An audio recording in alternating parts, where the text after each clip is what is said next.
I think I killed my inner child, the girl who happily searched for bugs in the grass, the girl who sang every day, the girl who was happy. I think I killed her. The day was warm, or maybe it was cold. The fog of my mind is too thick to follow any light. Maybe that helped me kill her. The song I hummed was quiet, or maybe it was loud enough to cover up her screams. Maybe that helped me kill her. Maybe the sun was covered with clouds, or maybe the sun was shining, maybe the shining was blinding. Maybe that helped me kill her. I don't really remember what helped me. Maybe my best friend helped, shooting a bow and arrow and hitting my head and heart every time she would glance and then glance away. Maybe no one helped me. Maybe it was all my own burden, rotting joy in my brain. Maybe it was my own expectations, but maybe it was my classmates, because their expectations always cut deeper than this blade in my hand. They told me to grow up. I told myself, be better.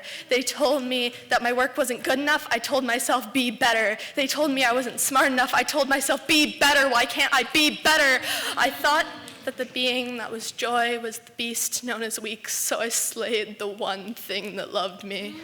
The blade on my back is weighing more than the slit in my heart. My blood dripping is louder than the pounding of my ears, and the constant shake, shake, shake of my hands is unbearable. The wounds are opening again. I'm dying. Clear, obvious, horrible pain. But maybe I'll be fine. Maybe I can still be better. Maybe I just need some time to bleed out, but I don't need to bleed out. I don't need to be better for you. I don't need to hold a dagger to my heart and wonder why I'm still not good enough. Finding the strength to pull out that dagger and hand it back to myself. Giving myself that strength again and not using it, that is the hardest thing I have ever done. Allowing my inner child to be resurrected, to face the struggle of being seen as childish, and to hiss back with the words I used to hiss in the mirror. Choosing myself over the gun, choosing myself over the knife, choosing myself over the rope, that is the hardest thing I have ever done. But I don't regret it, and I hope that I never do. Once I graduate, I'll finally be able to say I survived high school. Not because chemistry's hard, but because I live in America, where attending high school is a constant gamble on my life and the lives of others. There's always a chance that my classmate can end up lying on top of their homework, covered in a pool of blood from the bullet wound in their chest. The color from their eyes begins slowly fading away and taken by darkness, while their classmate checks for a non-existent pulse. The first thing I do at the start of every new school year is plan escape routes at each new classroom for each period of the day. Until the last day of senior year ends, we don't know if everyone will be handed a diploma when, if I attend our school's graduation ceremony, I think about the kids who couldn't accept their diploma with honors while their friends cheered and their parents cried, because the flowers parents brought for their child on graduation day will not be tossed on stage, but placed gently at their gravestone. Oh, but when the rich are affected, then the government advocates for the addition of an armed security guard and installation of bulletproof glass, because the elite are seen as a hero who sacrificed themselves for this beautiful country. Thank you, God, for saving this brave, faithful man.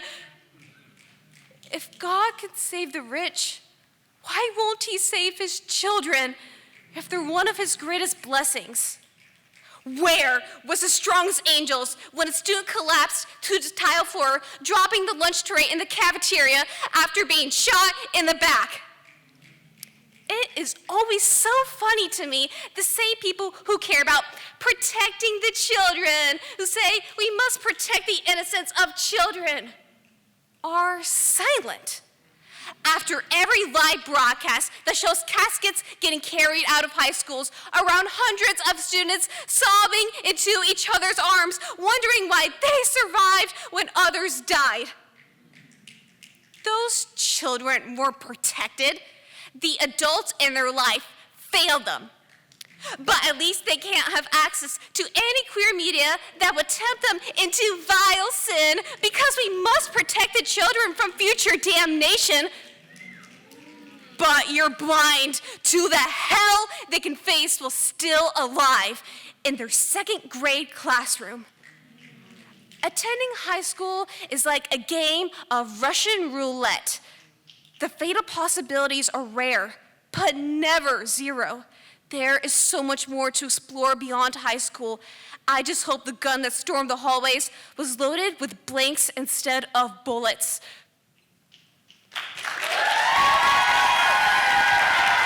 Starting a fire is easy. Putting it out is hard. I lit a match and told it one day it'd be a star. Assuming it would burn out, I let it sleep and consume my heart. Who knew this small dream would tear my whole future apart? The ashes in my veins spark with fantasies I know won't come true, but the fire in my heart won't rest until it's gotten its way through. The ashes in my veins yearn to reach the sky so it can be reborn and feed itself with false hopes and lies. Beating and bellowing, my heart still burns, growing hungry, hungry for more. The fame, the glory, the shame of knowing that no matter how many tears I cry, I will never put out the flame.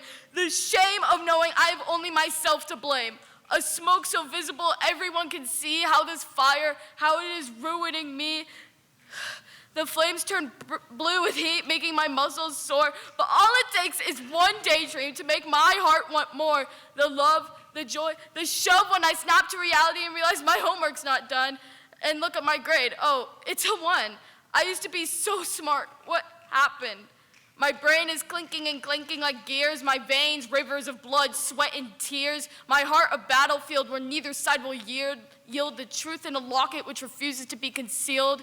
My mind, a dam overflowing. My future swirled like the horns of a ram. Flames whistle in the wind like flags. They sway side to side like when a dog's tail wags. These flames slip through my fingers, out of my control. The after effects are starting to unfurl. And for my future, I feel doubt because the truth of it is, I'm just burnt out. Starting a fire is easy, putting it out is hard. Here's the deal. I am darn good at being a doormat. I was raised walking on eggshells around brooding hens and pecking roosters. I have boxed up my feelings and evicted my heart to make room in my chest for everyone else. The weight of the world in my messenger bag, and I will still carry you. People say fight, flight, freeze, fawn. Fawn, appealing to the aggressor. I don't think my parents understand that I am the deer they are hunting. Their camouflage comes in the forms of handcuffs and ankle monitors. Their rifle, an orange bottle with a little white label, hydrocodone, and their bullets are little blue pills that make you feel the world spinning but take the pain away. When they kill me and mount my head, they will sell it because they need the money for their next dose more than they need a son. I am sick and tired of being hunted. This deer has bucked up and is growing his antlers into blades because I am done appealing to the aggressor. It is my turn to aggress. Let's start here, Mom. I hate you.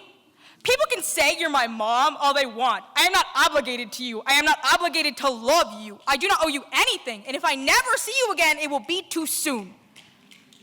Dad, try harder. You neglect your apartment like you have neglected our relationship. There are roaches on my walls and dishes in my sink. Why should I care about you when you don't care about yourself? Spoiler alert, I shouldn't. The caseworkers stole my guardianship papers. They say that therapeutic contact is in my best interest. Like it didn't take Mom 16 years to get even a little sober, and like Dad cares about anything at all, like I don't know what is good for me. I've been living in foster care with my grandma for the last 2 years, and I have literally never been happier. So to all of the doormats of the world, all of the hunted deer and the frightened rabbits and the feral dogs who bite because they have no other choice, those who speak out too much or those who speak out not at all, you're tired of sunshine and rainbows, of it gets betters and school counselors and cat posters, but they're right, you know, because it does get better. It's not easy. It's no hanging in there, cat, but it will. The world is what you make it, so make it yours.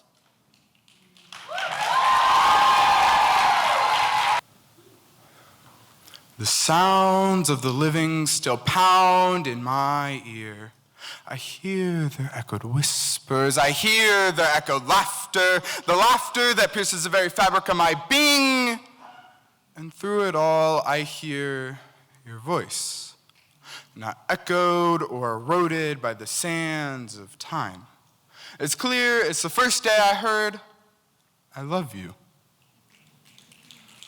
As I sit in my grave, a prison of my own fate, all I am left with is the lonely sensation of you.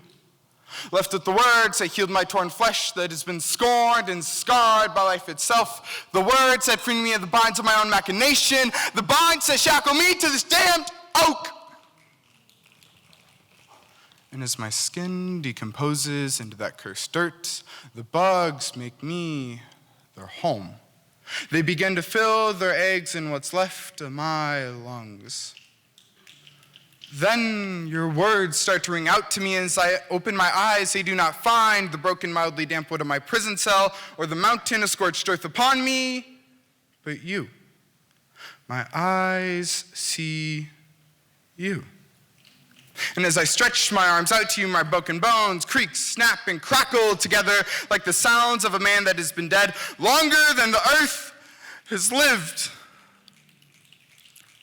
As I hold you in my arms, I realize we are not in heaven or hell, but in a parking lot holding each other about to say goodbye as if it'll be the last time. But we both know we'll be calling each other on the ride home. Then the realization hits me. I feel something. Something I haven't felt since I went to that prison. I feel you in my arms again.